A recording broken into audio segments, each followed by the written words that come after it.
Welcome to The Deep Dive. I'm Liam, and I am so excited for today's topic. I'm Zoe, and we are going deep today. We're diving into how to learn English quickly. A lot of people out there, they want to learn English, but they get kind of scared, thinking it takes years and years of study. Yeah, you're going to be stuck in a library forever, I know. memorizing, like, whole dictionaries. Exactly. But what if I told you there's a faster way?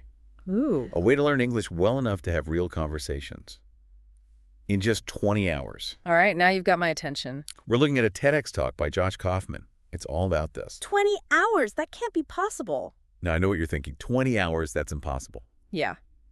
But Kaufman isn't talking about being, perfect. He's not talking about becoming a perfect English speaker. He's talking about getting good enough to actually use it. To have a real conversation. Yeah. I like that. To actually use the language. Yeah. He actually busts that myth about needing 10,000 hours to master something. It's a relief to hear that. And honestly, for most of us, just talking to people, understanding movies, things like that is a huge win. Oh, yeah, absolutely. That feeling when you can finally understand, it's the best.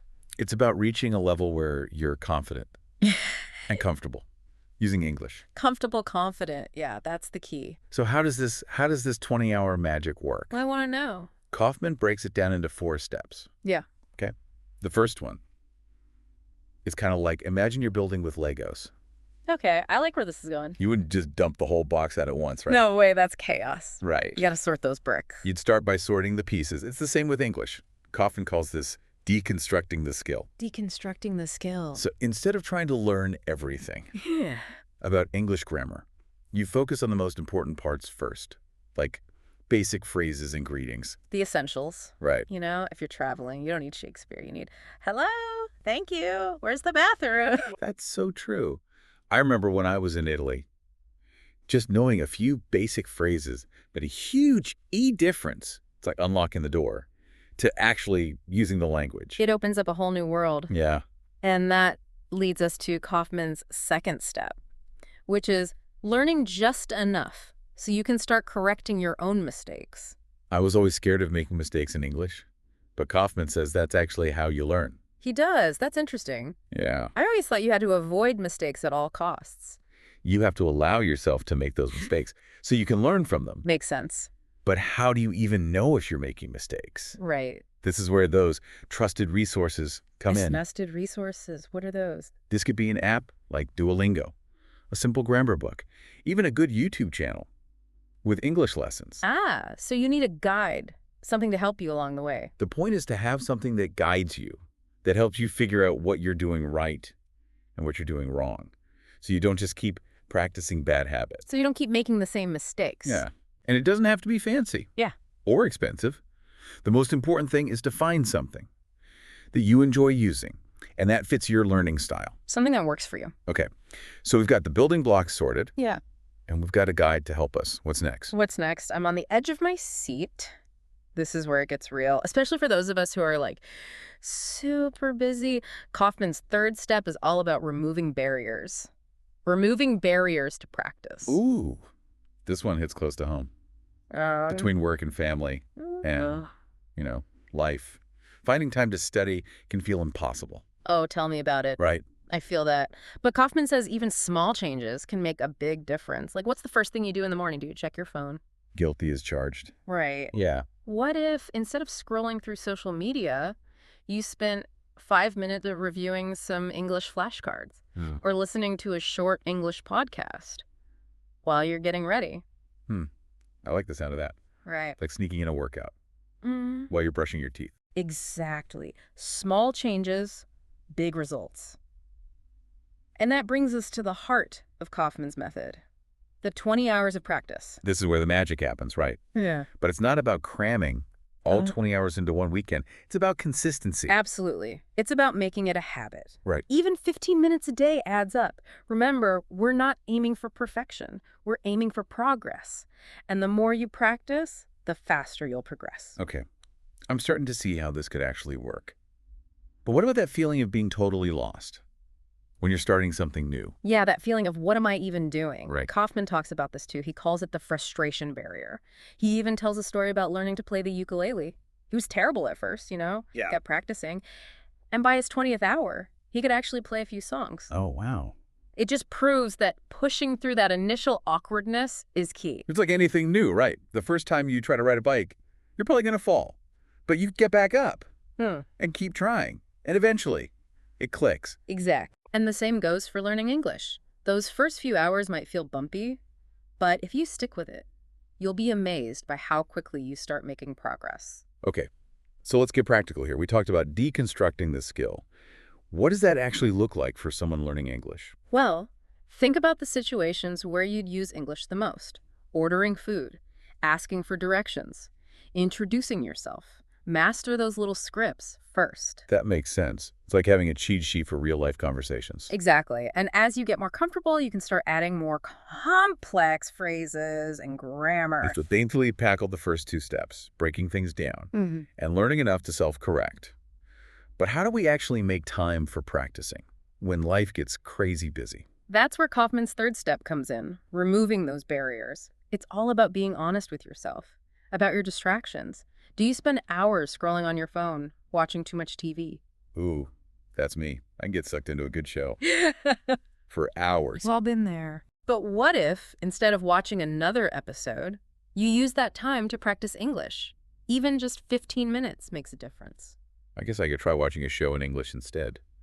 But that brings up another barrier. How do you choose the right resources? There's so many apps, books, websites. It's overwhelming. It can be. Yeah. But the key is to find something that matches your learning style and interests. Do you like games? Try Duolingo. Prefer a structured approach. Maybe get a beginner English textbook. Right. I learn best when I can actually talk to someone. Are there resources for that? Absolutely. Look for online language exchange partners or local conversation groups. Putting your English skills into practice with real people is a game changer. It's like learning to dance. You can watch videos all day, but you won't truly learn until you actually get on the dance floor. Exactly. And speaking of getting on the dance floor, let's talk about Kaufman's fourth step, practicing for at least 20 hours. This is where the rubber meets the road. Yeah. But it's not about cramming all those hours in at once. Definitely not. Consistency is key. Right. Even if you can only squeeze in 15 minutes a day, that adds up over time. So it's more like a marathon than a sprint. Exactly. And just like with a marathon, having the right mindset is crucial. We talked about that frustration barrier earlier. You have to be prepared for those moments when you feel like you're not making progress. It's so easy to compare yourself to fluent English speakers and feel discouraged. I've definitely been there. It's natural to feel that way, but remember, everyone starts somewhere. And those fluent speakers you admire, they were beginners once too. Right. I bet even Shakespeare had to learn his ABCs at some point. Exactly. So be kind to yourself. Celebrate your small wins, and don't be afraid to laugh at your mistakes along the way. I love that. Learning should be fun, not a chore. What are some ways people can celebrate their small wins? Well, it could be as simple as treating yourself to your favorite snack after a productive study session, or sharing your progress with a friend who's also learning English. Or maybe even booking that trip to an English-speaking country you've always dreamed of. Now you're talking. That's a win worth celebrating. So, we've talked a lot about the practical side of things, breaking down the skill, finding resources, removing barriers. But what about the mental game? How do we stay motivated and avoid giving up when things get tough? That's a great question. And it all comes down to cultivating a growth mindset. Instead of seeing mistakes as failures, see them as opportunities to learn and improve. And focus on the progress you're making, no matter how small it may seem. I like that. Instead of getting hung up on what you don't know yet, celebrate how far you've come. Exactly. Remember, every new word you learn, every conversation you have, every English book you read, it's all bringing you closer to your goal. Speaking of goals, I think it's important to have a clear vision of what you want to achieve. With your English, why are you learning? What do you want to be able to do? Absolutely. Having a strong why can be incredibly motivating. Do you want to travel the world, connect with family members who speak English, get a promotion at work? It's like having a destination in mind. When you're on a road trip, you know where you're going. And that keeps you going even when the road gets bumpy. That's a great analogy. Yeah. And remember, your destination doesn't have to be set in stone. It can evolve as you learn and discover new possibilities. So, we've covered a lot of ground today. From deconstructing the skill to cultivating the right mindset. But before we wrap up this deep dive, I want to hear from you. the listener. Yes, we want to make this relevant to your journey. What are you most excited about? When it comes to learning English, what are you still a bit hesitant about? We're all in this together, and sharing our experiences can be incredibly helpful and motivating. So don't be shy. Let us know what's on your mind. It's so inspiring to hear from other learners. It's like, seeing how everyone's approaching this journey in their own way. Yeah.